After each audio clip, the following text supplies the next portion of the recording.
Good morning, Hopi Tribe. Today is Tuesday, March 24th, and for our number talk today, we have a number string, very much like the one we had last Tuesday, obviously with some different numbers and some different steps. A couple things to remember: make sure that you are submitting your answers to these number talks every day, and make sure that you're actually hitting the submit button on your Google Classroom so that I can see that you've completed the assignment and can go in and give you points for doing that. The other thing to remember is over here in the top right corner is that the little asterisk means groups of or multiply. Our first step in our number string today is 4 groups of 7 or 4 times 7. So if you need to, go ahead and pause the video and come back when you have your answer. You should have come up with 28 for our answer to 4 times 7. And you might have known that just simply because it's a math fact.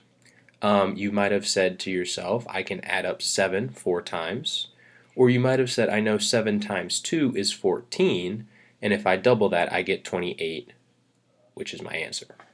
Any of those are great strategies. Now, the second step, I'm going to ask you to come up with an answer to 4 groups of 14. So again, if you need to pause, go ahead and do that and come back when you have your answer. Now, for 4 times 7, we knew that because it was a math fact. 14 is not one that I would expect you to know off the top of your head. But using what we know about 4 groups of 7, we can certainly come up with an answer for 4 groups of 14.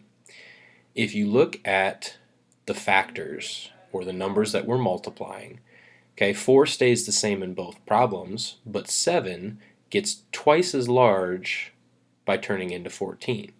So our answer is going to follow suit, which means that my answer is going to be twice as much as 28, which gives me 56. So hopefully you came up with that as well for your answer to 4 groups of 14. I'm going to scroll up here a little bit.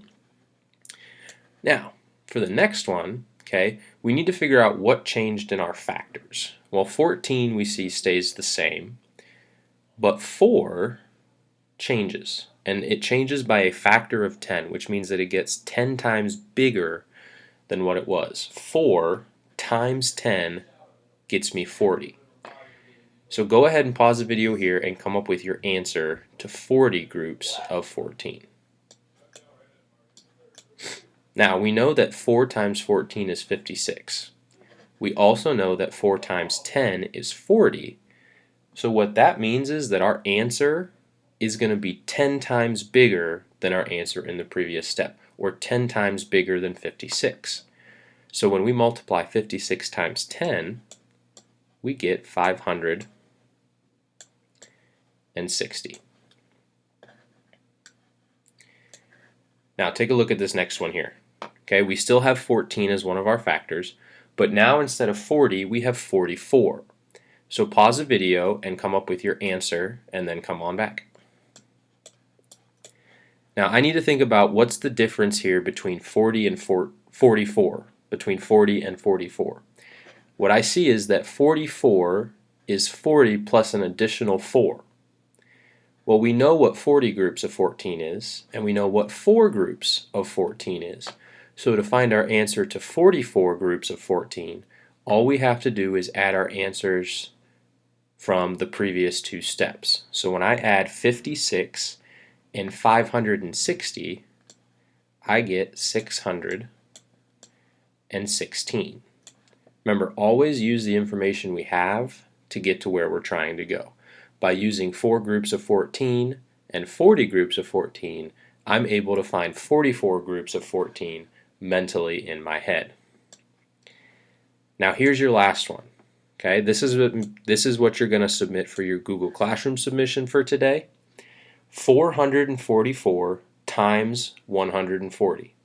Now I changed both of the numbers, but using what we know about powers of 10 and the information we have previously, we have more than enough to get to our answer. So you can pause the video, and when you're ready, go back to the assignment and submit your Google Classroom number string answer for Tuesday, March 24th. I will see you tomorrow.